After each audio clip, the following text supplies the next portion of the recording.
Welcome to Comic Station, where we try to go over the new releases for each week. This is issue number 88 for September 3rd, 2014, and we're going to try some things a little different. This is going to be a little bit more rapid fire since there are so many new releases this week. Some of them may only be the cover, whereas we usually try to go into 2 or 3 pages into it. First off, speaking of which, is Death of Wolverine, number 1 of 4. This is, of course, how many times has Wolverine died? So, if this is a Wolverine issue, it has the same feel.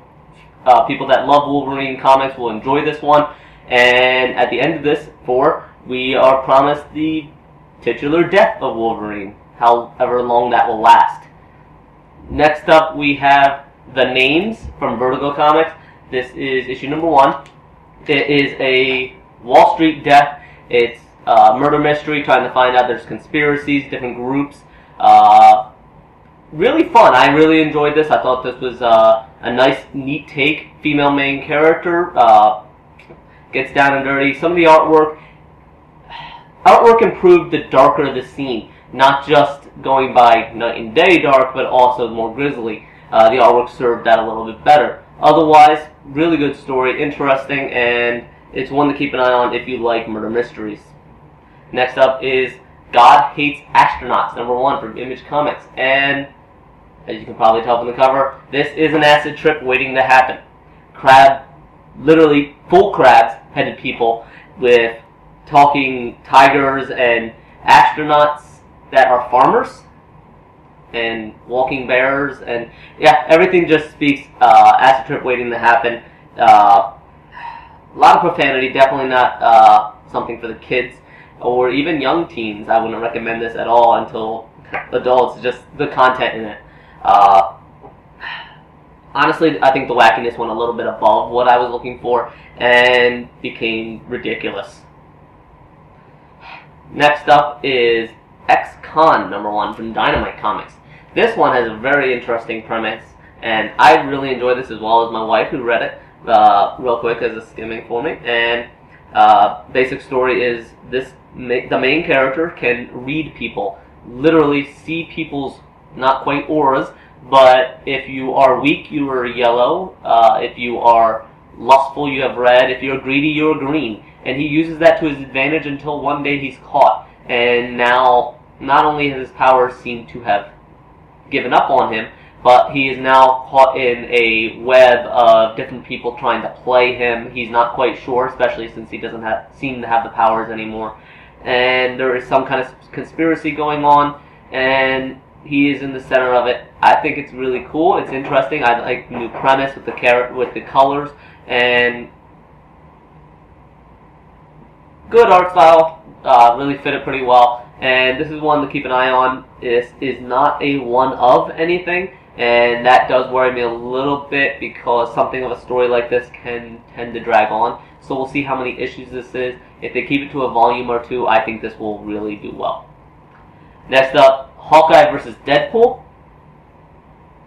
This one I just had to read because I read both of these separately, and the writer for Deadpool, Dugan, is on this. The artist is not from Hawkeye, but he does try to lovingly imitate. Imitation is the greatest form of flattery, and some of the art style, he does pull it off pretty well with a different kind of, just not quite there, but different. Not bad.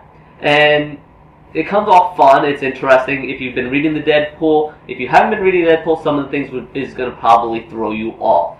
Hawkeye does pick up pretty well. There's a joke that all Avengers must be rich, and that's a running thing in Hawkeye. So check it out. Fans of either one of or both of these titles will really enjoy this one, I think, so far. This is an issue number 0, and with issue number 1 promised in 30 days. So keep an eye on it. I think it's fun. It'll be interesting. But I'm a fan of both of these titles, as I said.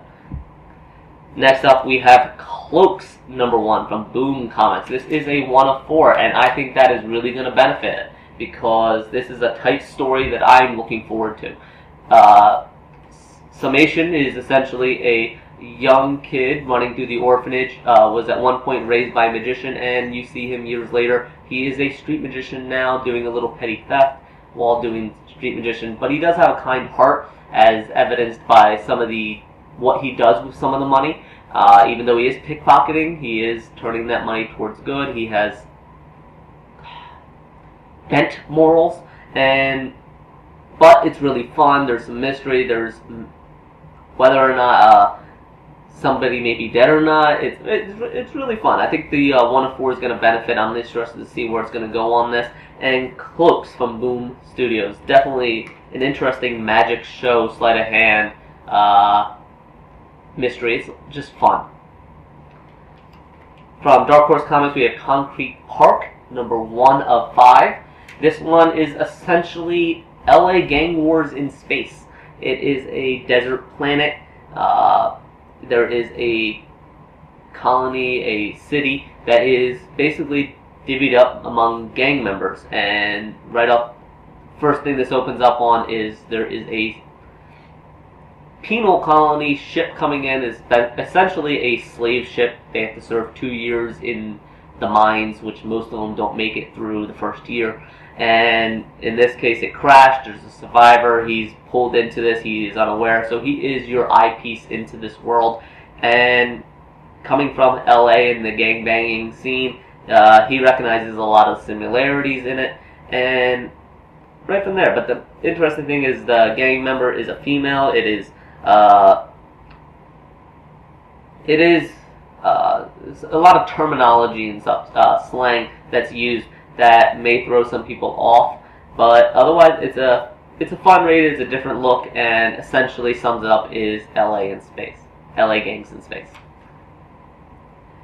From Valiant Comics, Doctor Mirage, number 1, the Death-Defying Doctor Mirage. Ooh, forgive me. But essentially, this comes out as a paranormal investigator who really does either see or speak to ghosts. There is not just ghosts, but paranormal. She is hired by somebody who claims to be...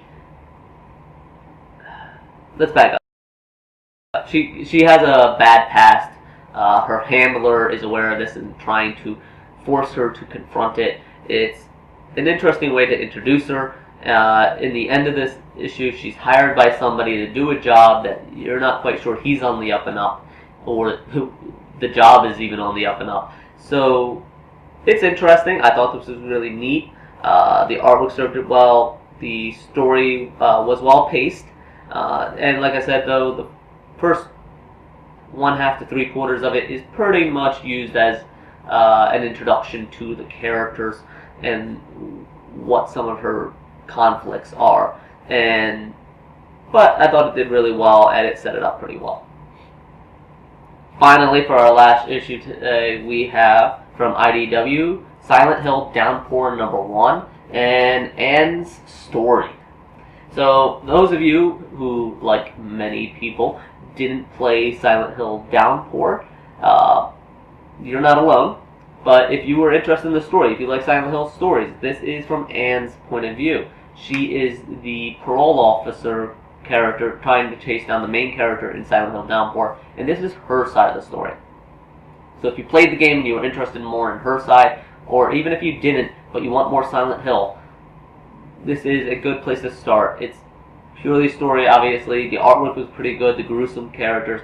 Although my wife did read this, she's a big Silent Hill fan. This Downpour is the only Silent Hill she has not played, and while she did enjoy this, the artwork was good. She should probably keep reading this, but she did say that it doesn't quite get you into the atmosphere.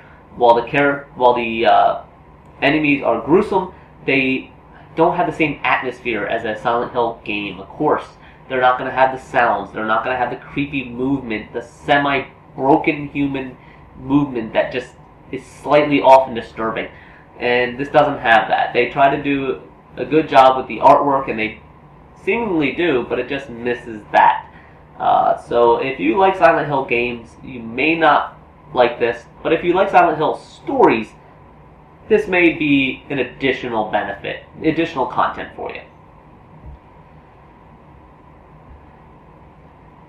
Thank you for watching Comic Station issue number 88 for September 3rd. If you want more reviews, check out frontdoorsgamer.com. Lido has a number of reviews up there, as well as he has new television shows up there. I do believe he actually reviewed episode number 2 of the new Doctor Who with Capaldi.